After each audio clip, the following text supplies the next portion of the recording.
ബദർ യുദ്ധത്തിൽ പരാജയപ്പെട്ട മുശ്രിക്കീങ്ങൾ മുസ്ലിമീങ്ങളോട് പ്രതികാരം ചെയ്യണം എന്നൊരു ചിന്തയുമായിട്ടായിരുന്നു പിന്നീട് നടന്നിരുന്നത്. അബൂജഹൽ ഉൾപ്പെടെയുള്ള ഉത്ബത്ത്, ഷൈബത്ത്, വലീദ് പോലെയുള്ള പ്രമുഖ നേതാക്കന്മാർ കൊല്ലപ്പെട്ടപ്പോൾ അവരുടെയൊക്കെ കുടുംബത്തിൽപ്പെട്ട പലരും, ഹിന്ദിനെ പോലെയുള്ള പലരും യുദ്ധം ഉണ്ടാക്കുന്നതിന് വേണ്ടി മുശ്രിക്കുകളെ പ്രേരിപ്പിച്ചുകൊണ്ടിരുന്നു. അങ്ങനെ അവസാനം അബൂ സുഫിയാന്റെ നേതൃത്വത്തിൽ ഹിജ്റ 3-ാം വർഷം ശവ്വാൽ മാസം അവർ മദീനയിലേക്ക് വീണ്ടും ഒരു യുദ്ധത്തിന് വരികയാണ്.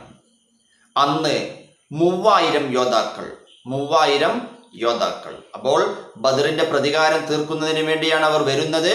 3000 യോദ്ധാക്കൾ, 15 സ്ത്രീകൾ, 200 കുതിരകൾ, 300 ഒട്ടകങ്ങൾ, ഇങ്ങനെ ഉള്ള ഒരു സൈന്യമായിരുന്നു അവർ വരുന്നുണ്ട് എന്ന വിവരമറിഞ്ഞപ്പോൾ നബി സല്ലല്ലാഹു അലൈഹി വസല്ലമ സ്വഹാബികളോട് കൂടിയാലോചിക്കുകയും അങ്ങനെ മദീനയുടെ പുറത്തേക്ക് പോകാൻ തീരുമാനിക്കുകയും അങ്ങനെ ഉഹദ് മലയുടെ താഴ്വരയിലേക്ക് ചെല്ലുകയും ചെയ്തു.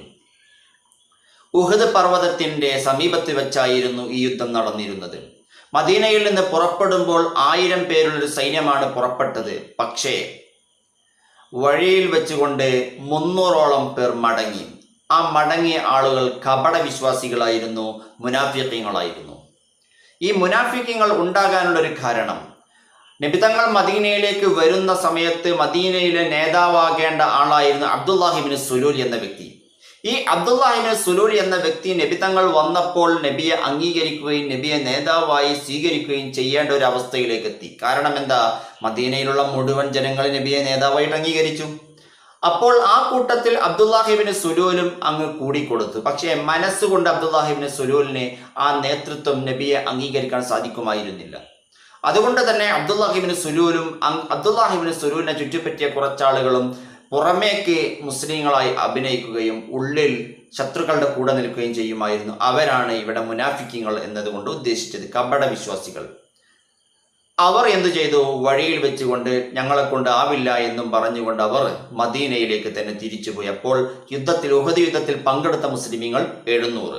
അപ്പോൾ പുറപ്പെട്ടപ്പോൾ 1000 പേര്, വഴിയിൽ വെച്ച് 300 പേർ മടങ്ങി. അങ്ങനെ 700 പേരാണ് യുദ്ധത്തിൽ പങ്കെടുത്തത്.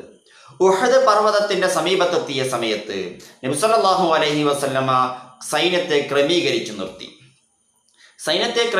നിർത്തുന്ന സമയത്ത് നബി തങ്ങൾ ആദ്യം ചെയ്തത്, ഉഹദ് പർവ്വതത്തിന്റെ ഒരു ഭാഗത്ത് ജബലുർ റുമാത്ത് എന്നാണ് പിന്നീട് ആ സ്ഥലം അറിയപ്പെട്ടത്.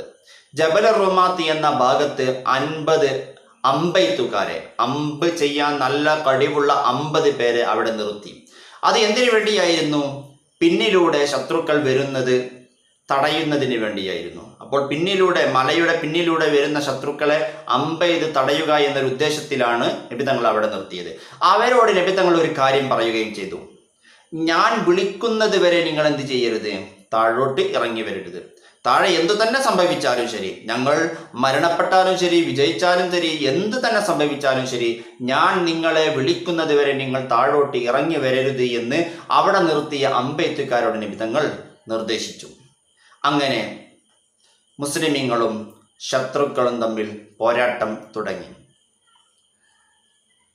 മുസ്ലിമീങ്ങൾ യുദ്ധത്തിൽ വിജയിച്ചു.